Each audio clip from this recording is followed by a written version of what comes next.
नाम मैंने शक्ति का निर्माण किया। सदगुरु महाराज का नाम लेकर अपना प्रणाम उतार के सबसे मांगने का काम किया। एक एक रुपया इकट्ठा करो, इसको उनका निर्माण करेंगे। और सच्चे दिल से सदगुरु महाराज से अरदास की, और मुझे पूरी उम्मीद है कि आप देखो सारे सारे जल्द ही वो उनकी गुरुगद्दी पर भवन का निर्माण हो जाएगा, पूरा पूरा होगा बहुत मजबूत तरीके से। मैं भी चाहता हूँ कि गुरुजी जब भी मैं कभी आऊँ, समय का बहुत कम अभाव है, समय रहता ही नहीं है, क्योंकि सुबह से लेकर शाम तक चुनाव चल रहे हैं। सुबह 6 बजे के चुनाव में चले जाएंगे, फिर कहीं बुद्ध कथा नहीं करने दी जा रही, कहीं सदगुरु रविदास जी की कथा ही नहीं करने जा रही, कहीं सत्संग की परमिशन रुकी पड़ी है, फिर वो भी देखना है। फिर किसी बेटी के साथ गलत हो गया, किसी भाई के साथ गलत हो गया, किसी बुजुर्ग के साथ गलत हो गया, किसी संत के साथ गलत हो गया, वो भी देखना है। अब एक घटना है मेरठ में, एक बुद्धिस्ट संत थे, वो बेचारे प्रवचन करके गए होंगे, बीच में पकड़ के उन्हें पीट दिया, मुझसे कम उम्र के थे। उन्होंने 50 जगह फोन किया, रोते रोते अधिकारी के पास गए कि मेरे साथ ऐसा हो गया, संतों के साथ ऐसा होगा तो क्या होगा। अब इत्तेफाकन उन्होंने मुझे फोन किया, उस समय मैं खाली था, मैंने उनका फोन रिसीव कर लिया। हमने पूछा बंदे जी क्या फोन करते करने लगे, भैया ऐसी सी बात है, और बड़ा अपमान महसूस हुआ। आए कुछ लड़के शराब के नशे में और आकर के थप्पड़ मारकर गाली देकर चले गए, और अब बचा कुछ नहीं है। वैसे तो मैं संत हूं, लेकिन समझ ये नहीं आया उस थप्पड़ का कारण क्या था।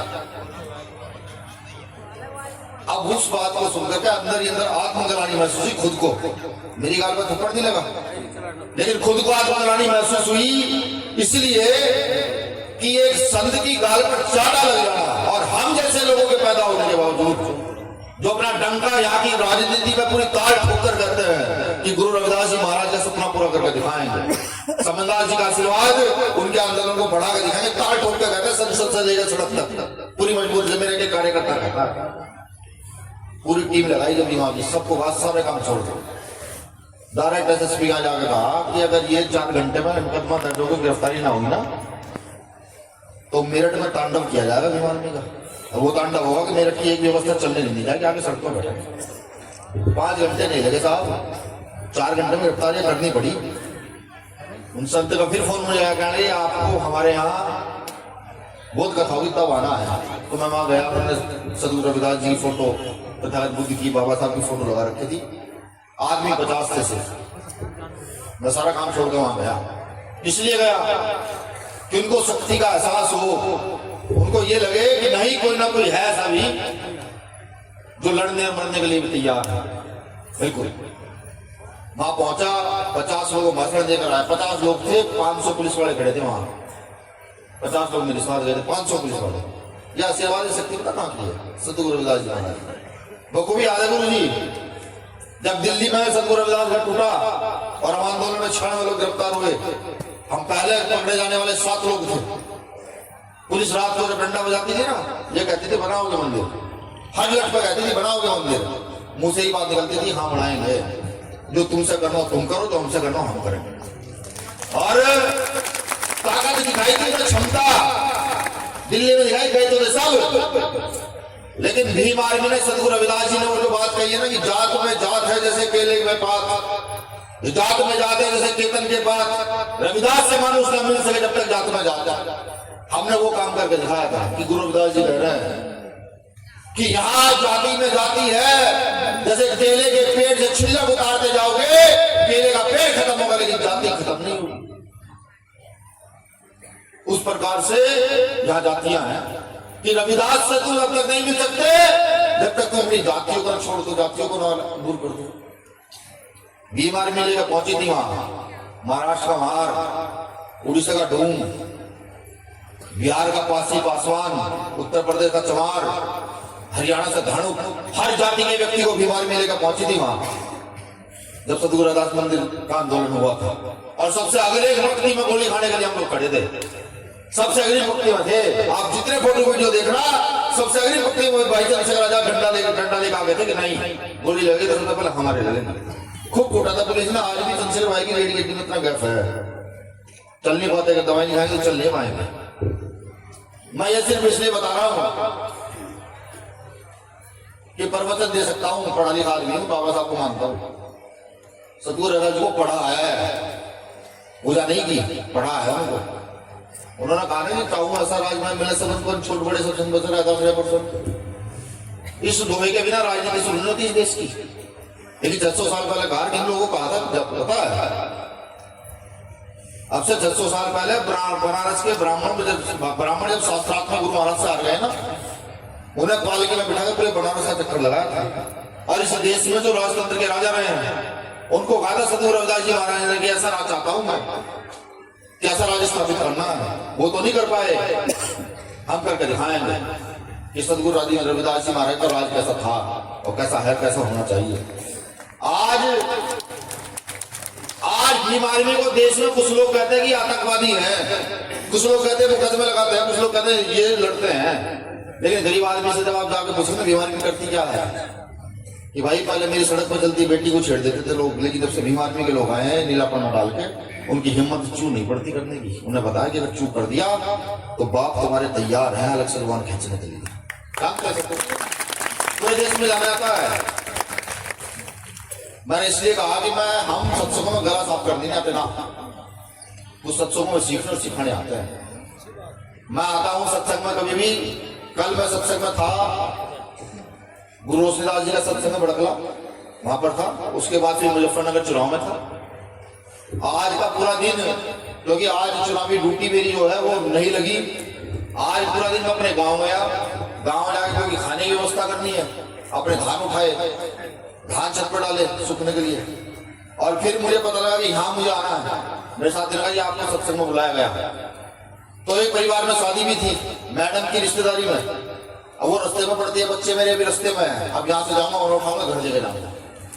हम लोगों का जीवन नहीं है ना। आपको दिख रहा होगा बहुत अच्छे कपड़े पहने हुए हैं, अच्छा चश्मा लगा हुआ है, घड़ी कड़ा है और सब चीजें। नहीं, हम लोग का जीवन थोड़े रह गया। कहा का जीवन है?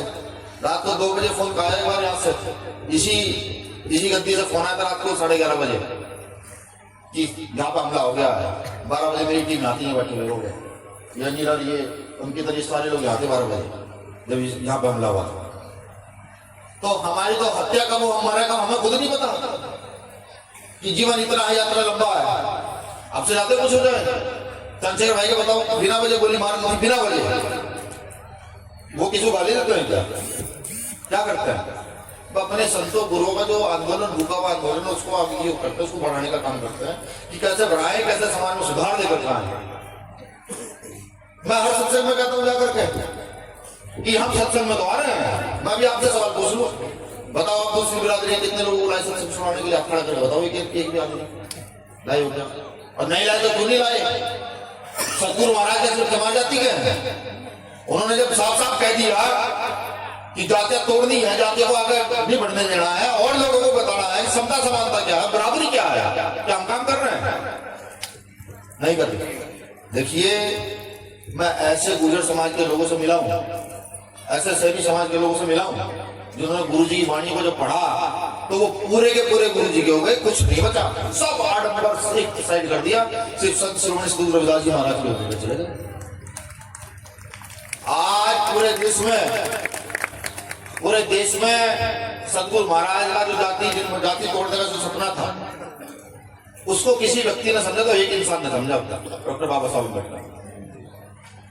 बाबा साहब अम्बेडकर जिन्होंने विश्व की किताबें पढ़ी, विश्व के धर्म गुरुओं को पढ़ा, तो उन्होंने अपने गुरु को भी पढ़ा होगा। तो बाबा साहब अम्बेडकर ने किताब लिखी है एनिहिलेशन ऑफ कास्ट, जातियों का विनाश। आप जानते हैं उत्तर प्रदेश में सरकार कैसा आई? आप जानते हैं अलग अलग जगह हमारे विधायक एमपी कैसे जीते? आप जानते हैं हमारे अंदर राजनीतिक शक्ति, राजनीतिक चेतना ये कहां से उत्पन्न हुई? जब काशीराम साहब ने वो किताब पढ़ दी दीनाबाना वाल्मीकि के द्वारा देने के बाद, जातियों का संपूर्ण विनाश एक रात में 21 बार पढ़ गई, तो तब उन्होंने सब कुछ त्याग करके इस आंदोलन को चुना।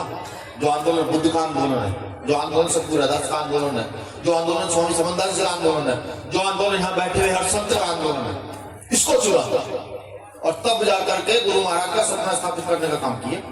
ये इतना आसान नहीं होता। अगर कोई सोचता है कि संत का जीवन बहुत आसान होता है, बताइए यहाँ के हमारे जो महंत है पिछले 3 साल से खड़े हैं और अगले 12 साल का चिल रहा है खड़े रहने का, क्या आसान जीवन है? नहीं है ना। हम क्या कर रहे हैं? हम प्रचार भी नहीं करना चाहते। बात बुरी है, कड़वी है, लेकिन हकीकत है। हमारी हिम्मत नहीं पड़ती अगर हम सामने वाले को फोन करके जय गुरु रविदास कहते हैं ना, पता नहीं कौन सा सांप काट लेगा, कौन सा डंक लग जाएगा। परिवर्तन लाओ अपने अंदर, परिवर्तन। जब आप दूसरे को जय भीम जय गुरु रविदास कहोगे तो आपको एक शक्ति का एहसास होगा, समझे। प्रचार नहीं करोगे तो कुछ नहीं होने वाला, यहीं के यहीं है थे और यहीं रहेंगे। और अगर प्रचार कर दोगे, वो देखो मेरा भाई कोर्ट पे बैठा, बाबा साहब अम्बेडकर की देन है। हम सब याद रहे, मजबूत गद्दे लगे हुए हैं, मंच लगा हुआ है, सब डॉक्टर बाबा साहब अम्बेडकर की देन है। और उन्होंने सीख कहां से ली? उन्होंने सीख ली संतों से।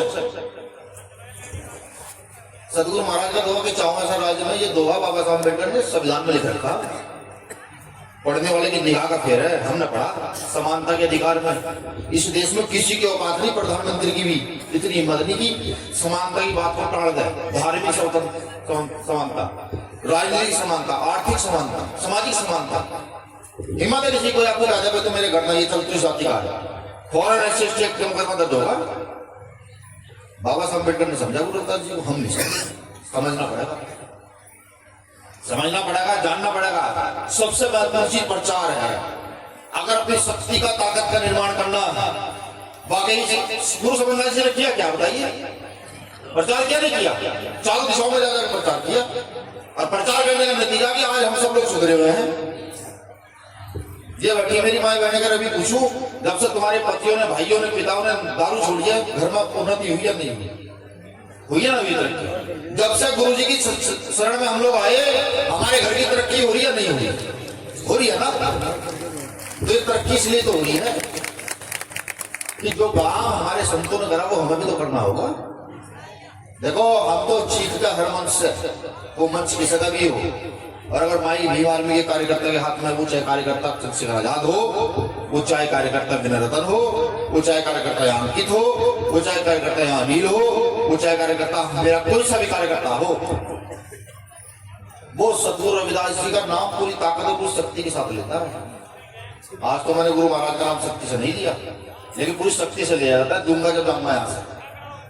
तो मैंने क्या कहा, उनकी गद्दी इंतजार कर रही है। क्या कर रही है? इंतजार कर रही है अब सब लोगों का।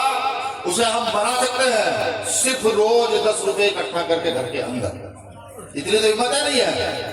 सहारनपुर, मुजफ्फरनगर, बागपत, ये तो पश्चिम का जो क्षेत्र है, यहाँ तो बड़ा मजबूत समाज है, बिल्कुल बड़ा मजबूत है। हमारी जमानतें करा के नहीं, जब मुसीबत आती खड़ा हो जाता है पूरा पूरा, कहने नहीं हम खड़े हैं। तो सिर्फ आपके 10 रुपए वहां उन गद्दी पे जो काम रुका हुआ उसको बढ़ा देंगे, वो निकालना शुरू करें, प्रचार शुरू करें।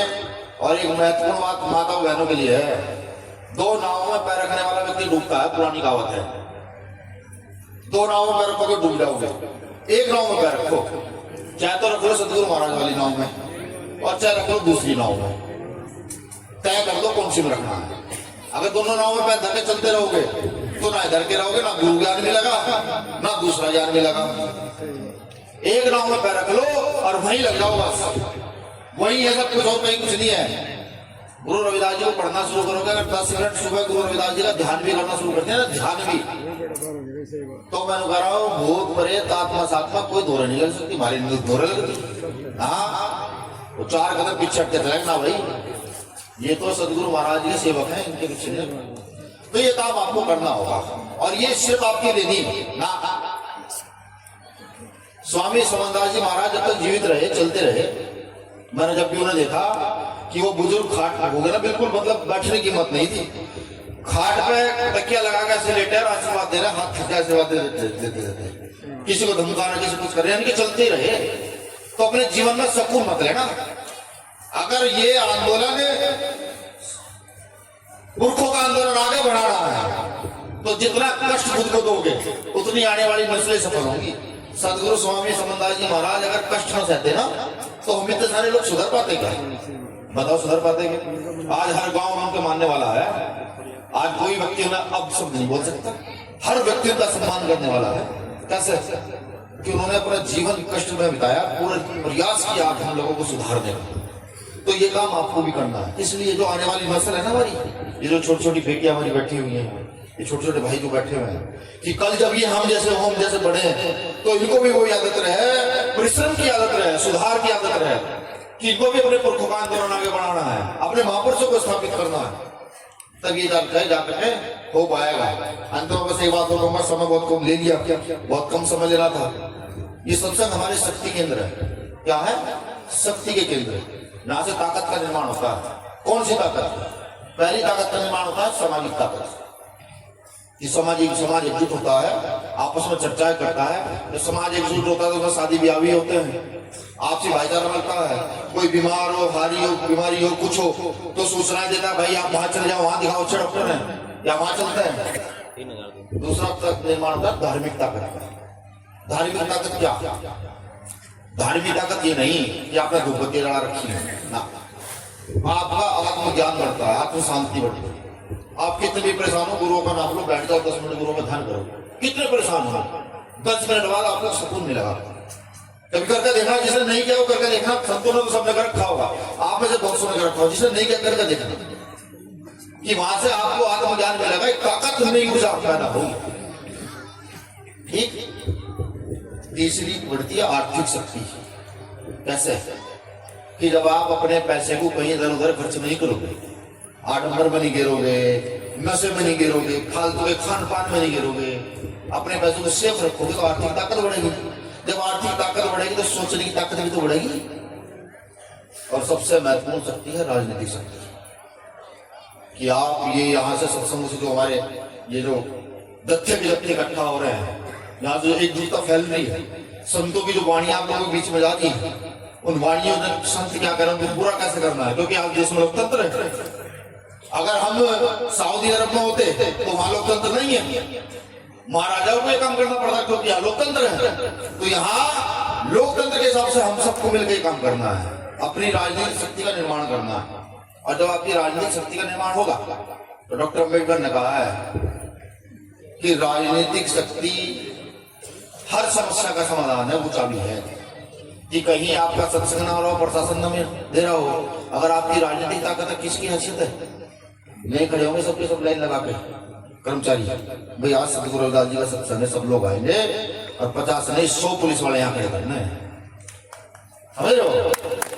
बाबा साहब अम्बेडकर की जयंती में परमिशन नहीं मिलती और आप अपनी राजनीतिक शक्ति का निर्माण कर लेते हो, तो आपके किसी के सामने भीख मांगने की जरूरत है, भाई हमें दे दो परमिशन। नहीं, ऑर्डर देने की जरूरत है कि फलाने गांव में आज बाबा साहब अम्बेडकर की जयंती है, 5000 लोग इकट्ठा होंगे, जिले का प्रशासन वहां सुरक्षा व्यवस्था चाक चौबंद करे। जब राजनीतिक शक्ति का निर्माण होता है। मैं पूरी चीज को बताना चाहता हूँ, बाबा साहब अम्बेडकर ने राजनीतिक शक्ति को गेंद की तरह बना दिया। बिल्कुल गेंद जब खेलता है ना, छोटे बच्चों को देते भाई खेलो, उस तरीके से जिसकी जितनी संख्या वाली है उसकी उतनी हिस्सेदारी। अब मुझे बताने की जरूरत नहीं कि इसकी कितनी संख्या वाली है। ये सत्संग है गांव में, अब सोच लो यहाँ हमारी संख्या कितनी है, और हर गांव से अगर आंकड़ा ले लो तो मुश्किल से 1% लोग यहाँ नहीं होंगे। यहाँ के आसपास के क्षेत्र के 50 गांव का आंकड़ा ले लो, 1% लोग यहाँ नहीं होंगे। अब सोच लो आबादी किसकी ज्यादा है, बच्चे किसके घर में ज्यादा है, यहाँ राज सत्ता कौन स्थापित कर सकता है, कौन यहाँ की व्यवस्था को समता समानता की ओर लेकर जा सकता है। ये तो बाबा साहब अम्बेडकर ने मेरी बहनों को माओ को समानता का अधिकार दिया है ना, ये सतगुरु रविदास जी की वाणी को सुन के दिया है। समझे हो? तो गुरु की ताकत को पहचानो, प्रचार प्रसार के लिए निकलो, अपनी आर्थिक धार्मिक राजनीतिक सामाजिक शक्ति का निर्माण करो, और निर्माण करके इस देश की सत्ता पर काबिज हो जाओ, और इस देश की सत्ता पर काबिज हो करके किसी के साथ अन्याय नहीं कर सकते। हमारे पुरखों ने बताया ही नहीं, हमें तो सबको समान निगाह से देखना, कोई हो, किसी जात, किसी धर्म, किसी पद संप्रदाय का व्यक्ति हो, सबको आजादी दे करके सबको सम्मान देना है। ये हमारे गुरुओं का सपना है, ये हमारे गुरुओं का आंदोलन है, यही हमारे गुरुओं ने हमें सिखाया है। मुझे आशा नहीं, पूरी उम्मीद है, मेरी ये जो पीड़ा है, ये पीड़ा ही है। तो पूरे देश में घूम कर देखता हूँ कि एक प्रदेश ऐसा भी है जहाँ एक समय का खाना नहीं होता। उड़ीसा में गया था, बात से बात आते हैं, मुझे माफी चाहूंगा। हाँ बस ये बात बता के मैं जा ही रहा हूँ, ये बात बता कर। उड़ीसा में मैं गया था, उड़ीसा का प्रदेश अध्यक्ष मेरे पास बैठकर खाना खाने के लिए तैयार नहीं था। मैंने कहा भाई खाना खा लेगा नहीं, भैया रो पड़ा, भैया खाना खिलाओगे अपने पास बेटा, मतलब मेरा भाई। और बड़ा दुख हुआ देखकर, वो भी समय देखा है। तो इस व्यवस्था को बदलने के लिए आप सब लोगों की आवश्यकता है, कंधा मजबूत कीजिए, भरोसा कीजिए, जब तक जीवन है किसी की इतनी हैसियत नहीं को खरीद ले और ना किसी की इतनी हिम्मत को झुका दे। ये दो काम नहीं होंगे, बाकी सारे काम होंगे। अंत में संत शिरोमणि सद्गुरुदास जी महाराज का जयकारा, वो प्रचंड जयकारा कि यहाँ आसपास के क्षेत्र में घूम जाए। विज्ञान ये कहता है कि आप जो अपने मुख से बोलते हैं, भाई अभी मैं जरा पहले अपनी बात बोलूंगा तो फिर बता दूंगा। विज्ञान ये कहता है कि जो आप बोलते हैं वो ब्रह्मांड में कहीं ना कहीं कभी ना कभी सुना जा सकता है। तो जयकारा ऐसा हो कि आने वाले समय में जो हमारे औलादे हैं वो विज्ञान की ओर ज्यादा बढ़ जाए, तो ये जयकारा हमको सुनाई दे। बोलिए संत शिरोमणि सद्गुरु रविदास जी महाराज की, संत शिरोमणि सद्गुरु रविदास जी महाराज की, स्वामी समन्दास जी महाराज की, स्वामी समन्दास जी महाराज की। गुरु रविदास शक्ति, गुरु रविदास शक्ति। शुक्रिया सभी संतों का आभार। आप सभी को नमन वंदन, जय भी।